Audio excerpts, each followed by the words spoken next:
Hello everyone, welcome to the never with IITN thinking. आज हम देखेंगे PYQ नीट में आए हुए रिएक्शन जो भी हैं इंपॉर्टेंट रिएक्शन, हम उनको सॉल्व करेंगे। ये सब आप देख रहे हो टॉप 10 क्वेश्चन होंगे ये, ठीक है, और जो कि ऑर्गेनिक केमिस्ट्री से रिलेटेड होंगे। तो हम इनको सॉल्व करेंगे और इसके क्वेश्चन के थ्रू हमारी ऑर्गेनिक केमिस्ट्री भी रिवाइज हो जाएगी, ठीक है। आपके एग्जाम्स आ रहे होंगे तो हम ऐसे क्वेश्चन सेलेक्ट किए हैं जिससे आपकी लगभग ऑर्गेनिक केमिस्ट्री में सारे कॉन्सेप्ट टच कर ले, और उसमें जो ट्रिक टेक्निक होगी वो भी बताएंगे सॉल्व करने के हम, ठीक है। तो आइए इन क्वेश्चन को एक एक करके हम सारे को सॉल्व करेंगे, ठीक है, सारे क्वेश्चन, ठीक है। अब देखिए, तो पहला क्वेश्चन हमारा यही है कि how many stereomer isomers are possible for the given molecule, ठीक है। ये मॉलिक्यूल है, इसमें कितने स्टीरियो आइसोमर है। नीट 2008 का क्वेश्चन है। अभी 2008 में नीट नहीं होता था तो आप कंफ्यूज नहीं होना, ठीक है। कुल मिला के मेडिकल का क्वेश्चन है 2008 का, ठीक है। तो देखो, इसमें आप कैसे फाइंड आउट करोगे। सबसे पहले आप फाइंड आउट करोगे कितने इसमें स्टीरियो सेंटर। स्टीरियो सेंटर मतलब देखो ये कितने ज्योमेट्रिकल आइसोमेरिज्म और ऑप्टिकल आइसोमेरिज्म हो रहे हैं कि नहीं हो रहे हैं। तो देखो ये डबल बॉन्ड के करस्पॉन्डिंग आप देखो यहाँ पे ज्योमेट्रिकल आइसोमेरिज्म एक है तो एक स्टीरियो सेंटर एक हुआ, ये हुआ। और ये देखो ये कायरल सेंटर है। कायरल सेंटर मतलब बात करूँ तो एक sp3 कार्बन से 4 डिफरेंट ग्रुप जुड़े हों, एक sp3 कार्बन से 4 डिफरेंट ग्रुप जुड़े हों तो उसको कहते हैं कायरल सेंटर। तो यहाँ पे देखो हाइड्रोजन 1 2 3 4 4 डिफरेंट ग्रुप हो गए तो कायरल है। तो हमारा देखो सीधे सीधे आप कह लो 2 टू द पावर n, क्या 2 टू द पावर n हो जाएगा। n क्या है, स्टीरियो सेंटर। तो स्टीरियो सेंटर कितने हैं, 2, एक इसके, तो 2 टू द पावर 2 बराबर 4 स्टीरियो आइसोमर होंगे। आप याद रखना है ऐसे, ठीक है ना। आप देख लो ज्योमेट्रिकल आइसोमेरिज्म हो रहा है कि नहीं हो रहा है। और ज्योमेट्रिकल आइसोमेरिज्म की कंडीशन बता देते हैं अगर कोई भूल रहा है तो डबल बॉन्ड के बॉन्ड से 4 डिफरेंट ग्रुप जुड़े, मतलब रिस्ट्रिक्टेड डबल बॉन्ड होने चाहिए, ठीक है। और ये A not equal to B और C not equal to D होना चाहिए। तो आप ज्योमेट्रिकल आइसोमेरिज्म शो करता है, ठीक है। अब आपके मन में होगा सर अगर केवल नंबर ऑफ ज्योमेट्रिकल आइसोमेरिज्म पूछेगा तो आप कैसे करोगे। तो याद रख लेना, अगर नंबर ऑफ ज्योमेट्रिकल आइसोमेरिज्म पूछता है तो वो भी केस हम आपको समझा देते हैं। नंबर ऑफ ज्योमेट्रिकल आइसोमेरिज्म के केस में होता है, ज्योमेट्रिकल आइसोमेरिज्म क्या हो जाएगा, 2 the power n-1 plus 2 to the power n/2 -1, ठीक है ना। ये कब हो जाएगा आप याद रख लेना। जैसे मान लो ये हमारा तब का केस है जब सिमेट्रिकल एल्कीन हमारा गिवन हो, क्या हो, सिमेट्रिकल एल्कीन। सिमेट्रिकल एल्कीन मतलब हमारा जैसे कि मान लो ये है, ठीक है, दिख रहा है ये सिमेट्रिकल एल्कीन। तो ऐसे अगर गिवन हो ना, मान लो देखो यहाँ से अगर इसे काटोगे तो दोनों साइड सेम ही ग्रुप है, तब ये से लगाना, ठीक है ना। और ये वाला जब हमारा इवन ज्योमेट्रिकल सेंटर हो, मतलब देखो जैसे एक ज्योमेट्रिकल सेंटर ये हुआ, एक हुआ, कितने ज्योमेट्रिकल सेंटर हैं, 2। तो हमारा 2 इवन है तो इस नंबर ऑफ ज्योमेट्रिकल आइसोमेरिज्म ये लगाना, ठीक है।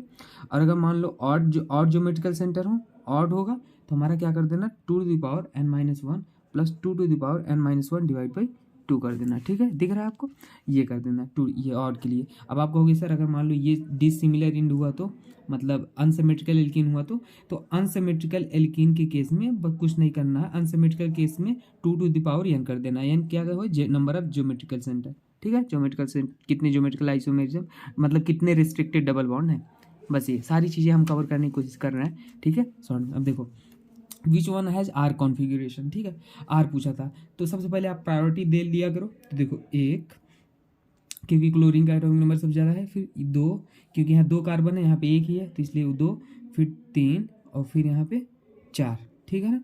4 हो गया, दिख रहा है आपको। अब देखो यहाँ पे अगर 4 हो गया तो हम क्या करेंगे, एक हमारा ये है, दिख रहा है आपको, एक ये है और 2 ये है, तो हम कैसे जाएंगे, 3 ये है तो हम ऐसे जाएंगे। तो हमारा देखो क्लॉकवाइज घूम रहा है, क्लॉकवाइज, तो हमारा दिख रहा है आर, लेकिन होगा क्या हमारा यस। अब कहोगे यस क्यों कर दिए, क्योंकि हाइड्रोजन हमारा जो है ना, ये हमारा दिख रहा है आपको हॉरिजॉन्टल है तो ये यहाँ होना चाहिए था। तो यहाँ लाने के लिए हम ऑड चेंज करेंगे, तो ऑड चेंज के केस में हमारा आर का यस हो जाता है। देखो दिख रहा है आर लेकिन हो जाएगा यस। अगर हाइड्रोजन नहीं होता तो जो दिख रहा है वही हो जाता है, ठीक है। अब ये वाला क्वेश्चन करेंगे तो यहाँ पर 1 2 3 4, तो बस यहाँ से हम देखेंगे ऐसे घूम रहा है, दिख रहा है ना, तो क्लॉकवाइज जा रहा है, हमारा क्या है आर है। देखो हाइड्रोजन कहाँ है, वर्टिकल है, इस बार इधर ही है ना, वर्टिकल है तो हमारा आर दिख रहा है, तो आर का आर ही होगा, तो हमारा यही आंसर हो जाएगा, ठीक है। ये हमारा हो गया। अब आइए हम नेक्स्ट क्वेश्चन को सॉल्व करते हैं।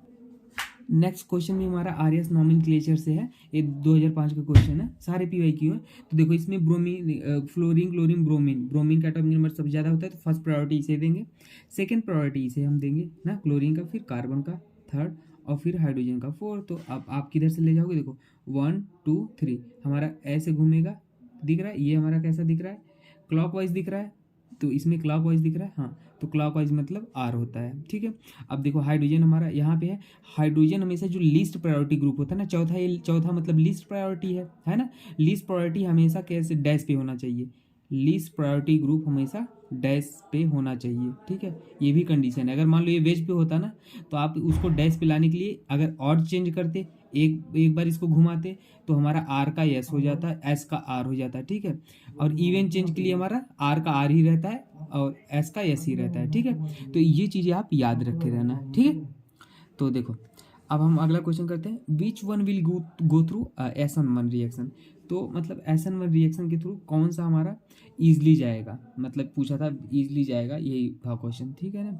अब देखो आप अगर ऐसे सोचोगे तो ये एथाइल क्लोराइड है, तो SN1 रिएक्शन के बारे में हम कुछ बातें बता देते हैं। ये होता है 3 डिग्री, 2 डिग्री, 1 डिग्री रेट होता है। जितना ज़्यादा स्टेबल कार्बोकटान होगा इंटरमीडिएट, उतना ज़्यादा हमारा SN1 रिएक्शन फास्ट होगा। तो देखो एथाइल क्लोराइड था तो C2H5Cl था, है ना, यही था। तो आप यहाँ पे निकालते तो हमारा ये बनता कार्बोकटान, ठीक है। मतलब हम बना लेते हैं, मान लो ये ऐसे, तो ये कार्बोकटान हमारा बनता है ना। तो ये हमारा कार्बोकटान दिख रहा है 1 डिग्री है। आइसोप्रोपाइल क्लोराइड था, तो यहाँ पे आप अगर आइसोप्रोपाइल को बनाओगे तो कुछ हमारा ऐसे, और 2 मेथाइल ग्रुप लगते हैं और एक हाइड्रोजन लगता है, तो इसे निकालते तो ये हमारा क्या था, ये हमारा 2 डिग्री बनता ना, 2 डिग्री बनता। तो SN1 रिएक्शन जो फेवर करती है ना, वो हमेशा 3 डिग्री को सबसे ज़्यादा फेवर करती है, और 3 डिग्री या बल्कियर ग्रुप, कार्बोकटान के सराउंडिंग में बल्कियर ग्रुप लगे हो। और ये क्लोरोबेंजीन तो हमारा SN1 थ्रू करेगा ही नहीं, क्योंकि यहाँ पे देखो ये क्लोरीन आप निकालोगे, यहाँ कार्बोकटान बनेगा, ये कार्बोकटान परपेंडिकुलर हो जाता है ना, डबल बॉन्ड के जस्ट बगल कार्बोकटान है यहाँ पे। तो अब ऐसे भी सोच सकते हो sp2, तो कार्बोकटान को हमेशा sp3 पसंद होगा, है ना, लेस इलेक्ट्रोनेगेटिव, तो इसलिए ये भी हमारा नहीं होगा। अब बेंजिल क्लोराइड हमारा देख लो, तो बेंजिल क्लोराइड के केस में हमारा क्या हो जाएगा, बेंजिल क्लोराइड कुछ इस तरीके से होता है।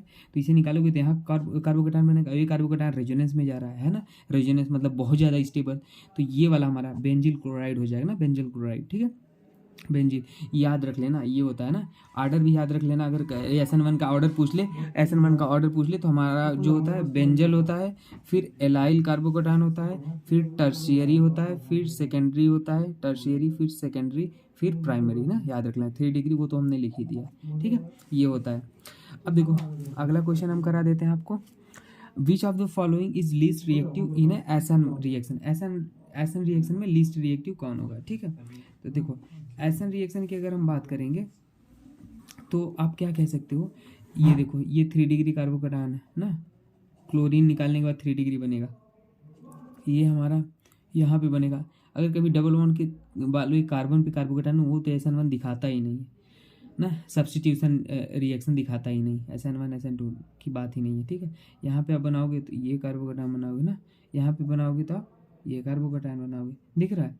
तो which of the following is least reactive in SN reaction, है ना, लीस्ट रिएक्टिव पूछा है, तो आप लीस्ट रिएक्टिव किसे बताओगे, बताओ। देखो ये तो हमारा 1 डिग्री है ना, ये हमारा रेजोनेंस में जा रहा है, ये तो स्टेबल ही बन रहा है, ये एटलीस्ट ये स्टेबलाइज कर रहा है, और इसको तो 3 डिग्री है तो बहुत ज़्यादा, ये सेकेंड वाला नहीं होगा, क्योंकि ये वाला हमारा क्या है, SN1 दिखाता ही नहीं, तो ये लीस्ट रिएक्टिव हो जाएगा, है ना, ये वाला हमारा हो जाएगा ऑप्शन। देखो ये which are the following pair of compound are enantiomer. Enantiomer मतलब होता क्या है, सबसे पहले ये समझ लो, इनआइंसोमर, ठीक है। इनआइंसोमर मतलब होता है ना, मॉलिक्यूल आपस में मिरर इमेज तो होने चाहिए, लेकिन वो non super imposable mirror image हो।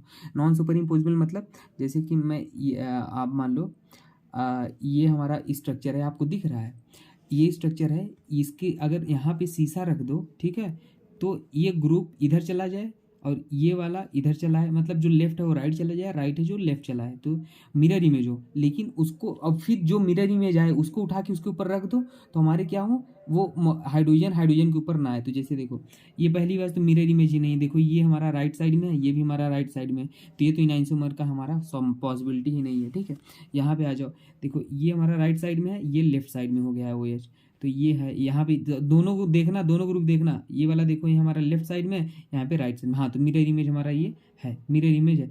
अब मिरर इमेज है तो अब इसको उठा के ऐसे ही उठा के रख दो इसके ऊपर, तो देखो यहाँ पे ये राइट साइड में है, अगर यहाँ पे ये राइट साइड में है तो हाइड्रोजन OH आ रहा है, मतलब एक दूसरे के ऊपर नहीं आ रहे हैं, मतलब ये नॉन सुपर इम्पोजिबल भी है और मिरर इमेज भी है, तो ये हमारा इनाइंसोमर होगा, ठीक है ना। बाकी के हमारे नहीं है, ठीक है, याद रख लेना। मिरर इमेज हो लेकिन वो नॉन सुपर इम्पोजिबल मतलब उसको उठा के एक दूसरे के ऊपर रख दो तो वो बिल्कुल कॉन्साइड नहीं करने चाहिए, ठीक है ना। यहाँ पे देखो OH यहाँ राइट साइड में है, यहाँ पे H राइट साइड में है, तो एक दूसरे के ऊपर अलग अलग मॉलिक्यूल आ रहे हैं, है ना, और मिरर इमेज भी है। अब देखो ये वाला हमारा क्वेश्चन है ना, ये क्वेश्चन था, तो देखो ये क्वेश्चन था नीट 2016 का। तो इस क्वेश्चन में क्या है, इसको आप पहले ऐसे बना लो, आपको हिंट होना चाहिए कि 7 कार्बन है तो मतलब एक बेंजीन रिंग है और एक टॉलिन, ये टॉलिन ग्रुप है ना, आपको डिस्ट्रॉय करना चाहिए ताकि 7 कार्बन है, 6 कार्बन की बेंजीन रिंग होती है, एक से मिथाइल ग्रुप लगा हुआ मतलब टॉलिन। अब देखो Cl2 और हीट दिया था, है ना, तो यहाँ पे Cl2 हीट दिया था, तो इस केस में क्या हो जाता है पता है, देखो इस केस में हमारा ना इस कार्बन से हमारे 3 क्लोरीन आके जुड़ जाते हैं, अगर ऐसा दिया हो आपको कभी, ठीक है ना। यहाँ 3 हमारे हाइड्रोजन है, ये 3 हाइड्रोजन को रिप्लेस करेगा, Cl2 हीट है, वहाँ पे जाके हमारा जुड़ जाएगा, ठीक है। अब देखो यहाँ हीट दिया हो तो ऐसे करना आप।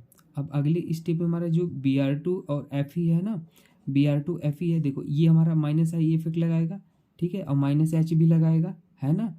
आपको पता है, अगर जीओसी में किसी को डाउट हो तो मैंने पूरी जीओसी पढ़ा रखी है, आप देख सकते हैं। तो देखो जो -I और मतलब -I या -H या -R वाले जो ग्रुप होते हैं वो हमारे हमेशा मेटा डायरेक्टिंग होते हैं। कैसा मेटा, क्योंकि वो रिंग को डीएक्टिवेट करते हैं।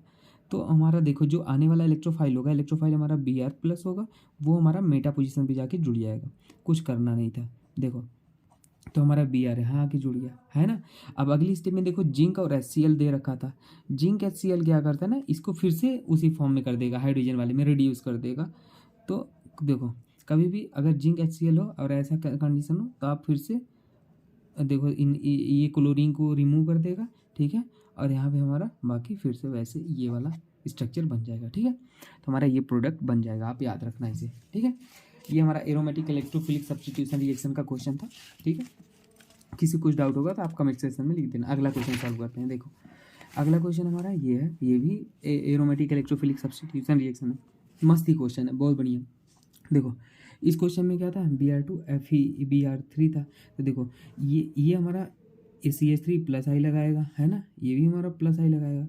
तो हमारा देखो हम अभी बताया मैंने +I +M मतलब प्लस वाले जो भी होते हैं ना वो हमारे इलेक्ट्रॉन डोनेटिंग ग्रुप होते हैं, और वो इलेक्ट्रॉन डोनेटिंग आर्थो पैरा पे वो करता है, और इलेक्ट्रॉन विड्रॉइंग ग्रुप हमारा मेटा पोजीशन पे अटैक करता है। तो इलेक्ट्रॉन डोनेटिंग है तो इस बार आर्थो पैरा पे, आर्थो पैरा कौन सा पोजीशन है, एक तो ये है आर्थो और पैरा, तो आप लगा दो, देखो आर्थो पैरा पे हमारा Br को लगा देना। तो देखो एक बार Br हमारा यहाँ आएगा, ठीक है, और एक बार Br हमारा कहाँ आएगा, दोनों आर्थो ही हैं, ये भी आर्थो ये भी आर्थो, तो एक बार Br यहाँ जोड़ दो ना, और एक बार Br यहाँ जोड़ दो। अब आप कहोगे सर इसमें से कौन सा लेंगे हम, तो Dr हमारा एक तो ये होगा और ये होगा। आप कहोगे सर इसको क्यों नहीं लिए, क्योंकि यहाँ पे देखो ये ग्रुप हमारे स्टेरिक क्रिएट कर रहे हैं Br के साथ, देख रहा है, स्टेरिक क्राउड, लड़ाई झगड़े कर लेंगे अगल बगल में, तो और ये वाला देखो थोड़ा दूर है, डिस्टेंस पे है ना, तो इसलिए हमारा ये होगा स्टेरिक के कारण, तो हमारा ये नहीं बनेगा, ये और ये बनेगा, ठीक है। प्रोडक्ट याद रखना, एग्जाम में पूछा था आपसे, ठीक है। देखो अब देखो अगला क्वेश्चन हमारा ये है कि विच अंडरगो एसन रिएक्शन इजली। एसन रिएक्शन मतलब कि भाई स्टेबिलिटी, आप कार्बोकैटायन देखो Cl को निकाल लो आप, हमारा हाइड्रोजन जो है निकल जाता है, कार्बोकैटायन बना लो, है ना, यहाँ कार्बोकैटायन बन गया। अब कार्बोकैटायन को जो स्टेबलाइज करेगा वो ज़्यादा easily substitution nucleophilic substitution reaction दिखाएगा। तो NO2 - -M दिखाता है, ये CH3 + I दिखाता है, वो CH3 + M दिखाता है, और यहाँ पे कुछ नहीं है। तो हमारा सबसे स्ट्रॉन्ग, सबसे पहले रेजोनेंस देखते हैं, फिर क्या देखते हैं, हाइपर कंजुगेशन, फिर इंडक्टिव देखते हैं, और पहले एरोमेटिसिटी देखते हैं, ठीक है, याद रख लेना। तो यहाँ पे हमारा +M दिखा रहा था, इसकी रेट ज़्यादा होगी, आप सीधी बात है ना, याद रख लेना। अब देखो यहाँ पे which one is most reactive towards SN1 reaction. SN1 reaction के बारे में हमने कुछ बातें आपको बताई थी, क्या बताई थी, SN1 रिएक्शन हमेशा स्टेरिक उसको पसंद होता है, SN1 रिएक्शन की स्टेरिक क्राउड जितना होगा मुझे पसंद होता है, तो 3 डिग्री 2 डिग्री 1 डिग्री, ठीक है। तो अब देखो यहाँ पे हमारा अगर इसे आप बनाओगे तो बी आर हमारा सब में निकल जाएगा, कार्बोकैटायन बनेगा, इसमें बी आर निकल जाएगा, बी आर। तो देखो इसका पहले स्ट्रक्चर ड्रॉ कर लो तो ज़्यादा बेटर तरीके समझ में आएगा। देखो देखो तो ये पी एच है, ठीक है, ये यही है, और हमारे यहाँ पे कार्बोकैटायन आ जाएगा, ठीक है। तो ये पहला वाला स्ट्रक्चर बन गया। दूसरा वाला आप बनाओगे तो दूसरा वाला आप देखो कुछ इस तरीके से है, मैं आपको बना के दिखा देता हूँ, ठीक है। देखो दूसरा वाला हमारा ऐसे है और एक CH3 लगा है, ठीक है, ये है। और तीसरा वाला स्ट्रक्चर हमारा ये है, देखो तीसरा वाला हमारा 3 फिनाइल ग्रुप जुड़े हुए हैं, देखो दिख रहा है, C6H5 मतलब ये ग्रुप है, ठीक है। तो दिख रहा है, तो हमारा यहाँ पे ये कार्बोकैटायन बनेगा। अब देखो ये वाला तो भाई बहुत ज़्यादा स्टेबलाइज हो रहा है, दिख रहा है आपको, ये कार्बो 3 इधर भी रेजोनेंस, इधर भी रेजोनेंस, इधर भी रेजोनेंस, और ये वाला 2 ही बार रेजोनेंस कर रहा है, ये वाला 1 ही बार रेजोनेंस कर रहा है। तो ये वाला मोस्ट स्टेबल होगा, तो SN1 रिएक्शन हमेशा मोस्ट स्टेबल कार्बोकैटायन को फेवरेबल करती है। तो थर्ड वाला हमारा ऑप्शन सही हो जाएगा, C वाला, ठीक है। आप इन क्वेश्चन को अच्छे से कॉन्सेप्ट समझ लेना और याद रखना। अगर किसी को कुछ डाउट होता है तो आप कमेंट सेक्शन में लिख देना, ठीक है। और आपको कौन से टॉपिक की वीडियो चाहिए आप ये भी बता सकते हो, ठीक है। और हम अपनी पूरी कोशिश करेंगे आपके नीट के एग्ज़ाम में एग्ज़ाम आपका अच्छा जाए, जो भी शॉर्ट ट्रिक होगा, टेक्निक होगा, आपको देने की कोशिश करेंगे। आप हमारे प्लेलिस्ट में भी देख सकते हो, बहुत सारी ट्रिक टेक्निक है, ठीक है। क्वेश्चन सेकंड में सॉल्व होंगे, ठीक है। और ओके ओके दोस्तों, ऑल दी बेस्ट, मिलते हैं नेक्स्ट वीडियो में, थैंक यू।